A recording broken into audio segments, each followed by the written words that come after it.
Let's look at horse costs in 2026.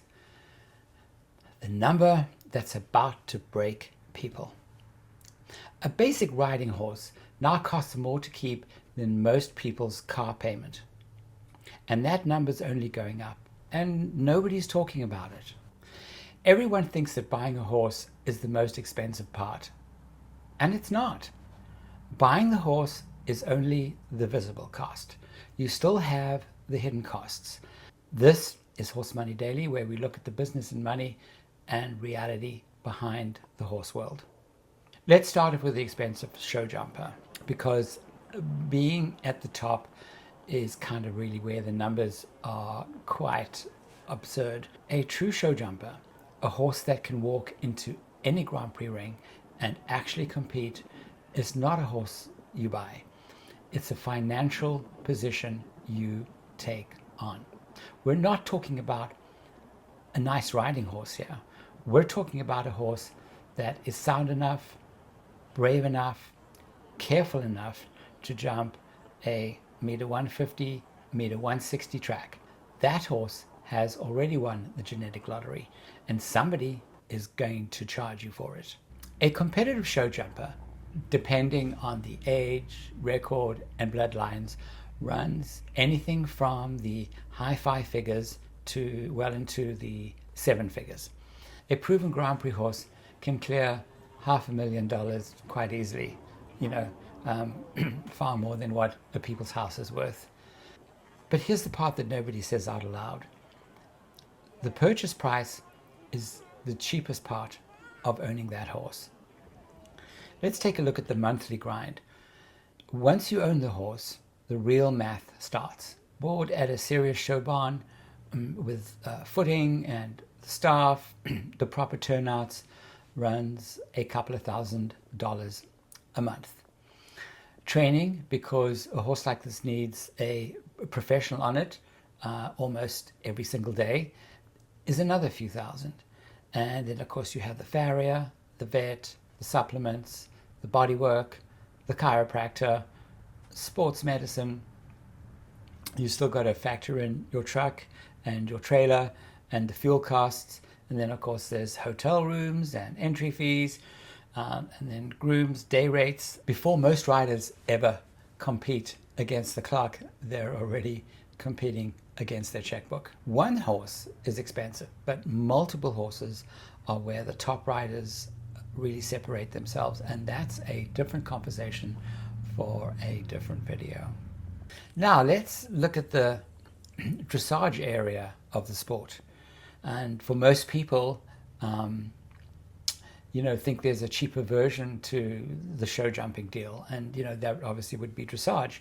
There are no jumps, no falls, it's slower, it's calmer, and one would think surely dressage can be a affordable discipline. Yes, it can be. That's actually true, but not really. A Grand Prix dressage horse can cost way more than a show jumper. The top dressage horses, the ones that are competing internationally, trade for seven figures.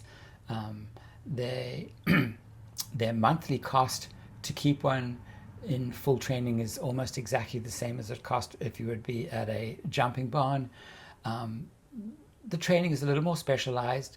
The timeline's a little longer too, because dressage horses mature a little later and they take more years to develop. So that means years of more board, years of more training, years of more monthly bills before the horse even earns a single fee back from being in the arena. Dressage is a discipline that nobody really talks about financially. It looks gentle from the outside. It's not gentle on the wallet, and that I know from many of my dressage friends. The ring is only part of the price, and the real cost is being part of the circuit. And that's true whether you're jumping a meter 60 or you're riding a pirouette. But here's the thing. Most of us are never buying a six-figure horse. So let's come down the ladder a little bit, because the next tier is where the serious amateurs actually live. And those numbers will kind of surprise you. The meter horse, the serious amateur, and that is the one that's jumping 1.10 m, 1.20 m. And you know, the classes are competitive. They are local, and of course they have a regional level to it as well. But this is not the kind of horse that you're going to be putting on a plane and flying down to Wellington every winter. This is where most people who actually show live, and it's also where the numbers get quietly uncomfortable. The purchase number. A solid made meter horse, one that's been there, done that, won't blow up in the ring, runs from the mid 5 figures to the low 6 figures, and you're paying for training, mileage, and the fact that somebody else has already put in, you know, all the hard work. But here is what catches most people off guard. The monthly bill on a meter horse is not far from a Grand Prix horse. The board is similar, the training is very, very similar. The farrier doesn't charge you less because the horse is jumping smaller jumps either. Let's look at the monthly grind. Add it up. You've got board, training, shoeing. Every 6 weeks you have a vet, you know, for inevitable issues, and that could be 2 or 3 times a year. You still got supplements, entry fees, hauling to horse shows, and a, you know, serious amateur that's showing a horse, you know, every single month can burn into the thousands of dollars every year, and that's even before they can take a ribbon home. Talent does matter, and yes, it completely does. But talent too needs access, and the access in this sport is the monthly subscription, the boarding and training, in other words. Now let's go to the tier that most people are actually asking about. It's the ordinary riding horse. It has no show career. It's there are no Grand Prix dreams here. It's just a sound, safe horse that you can ride a few days a week. You can keep it at a boarding barn, enjoy, have a lot of fun with your friends. This is the backyard horse, the one people picture when they say they want a horse. And this is where the numbers generally get quite shocking. A decent, well broken riding horse, sound, sane, and with, you know, which is safe, will run you anywhere from a few $1,000s to, let's say, the low 5 figures, depending on age, training, and where you live. That part hasn't changed dramatically as the top of the market has. But the purchase price is the small line item on the list. And the line items underneath it is what's really breaking people. Here's the number that's really quietly changed everything. 15 years ago, the same ordinary horse cost a fraction of what it does now to keep. Not the horse itself really, or the price of the horse itself has moved that dramatically. The cost to keep it is where the real change has happened. You could board a horse for $200 to $400 a month, maybe $500 a month in most of the country. Today, that same stall is several hundred to well over $1,000. Hay that used to be, $5 a bale, $3 to $5 a bale, is now 2 or 3 times that price. The grain has doubled. Farrier, prices have climbed.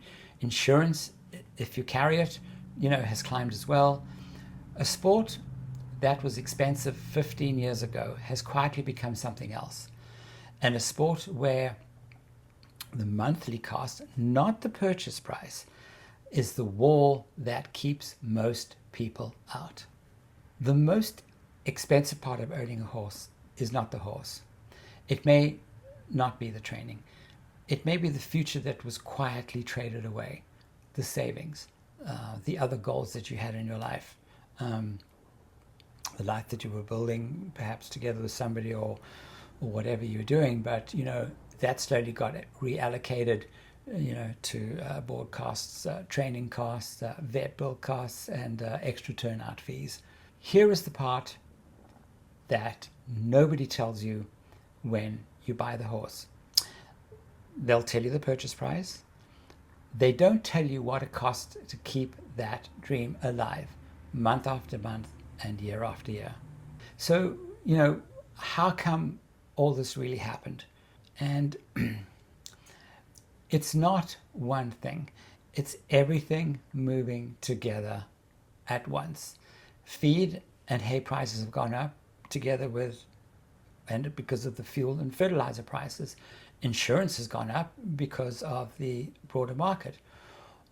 Board rates track property values and labor costs, and in places where the horse industry concentrates, like Wellington, Ocala, and Florida, real estate has completely exploded, and that's why the boarding has become so expensive right along with that explosion.